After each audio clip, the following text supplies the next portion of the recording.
Do you know what? At the end of chapter 2, it said he was naked and not ashamed. But in chapter 3, the way he saw himself changed. Why? Because up until then, he was son conscious. He knew he was a son. But now he became sin conscious, and he knew all he could see was his sin. He didn't wake up in the morning going, wow, I'm a son. It's a really good feeling to be a son. He woke up with the list in his mind. Oh my gosh, we've transgressed. Do you follow what I'm saying? So he saw that he was naked. But you know what happens in this? In the midst of this, guess what? Adam went and hid from God. Isn't it amazing that God didn't hide from Adam? Come on. God came walking just like he always did. He didn't change his pattern. He didn't change his program. He wasn't in charge. Are you? He's covered in fig leaves. Most of you know the story. God and Adam have a conversation.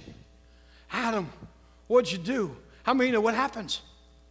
It was the woman that you gave me. He blamed her and him. There's only 3 on the earth. He blamed everyone else. Some things don't change. He says to Eve, what'd you do? She said, it was the devil.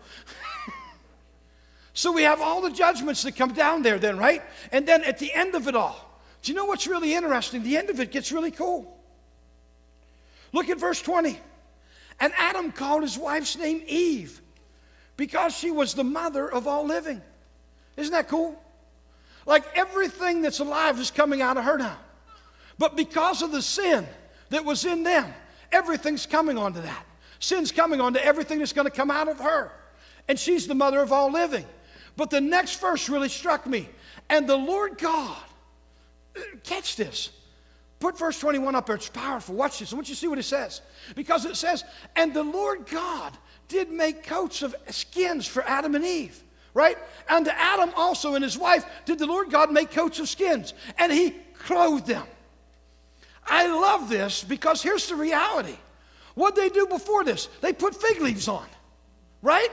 Guess what happens? Every time Adam wakes up in the morning and looks over at Eve, what's he see? Fig leaves. You know what he's going to do? He's going to be reminded of their fall. He's going to be reminded of their sin. He's going to be reminded of their transgression. Every day when he wakes up and he sees his wife with their fig leaves on, he's going to remember their transgression, and it's going to be a painful place. But now God takes away the leaves, puts on the skins of animals, and when Adam wakes up in the morning, he's not remembering his fall. He's remembering, wait a minute, in the midst of our offense, God still loved us, and he still clothed us, and he still took care of us.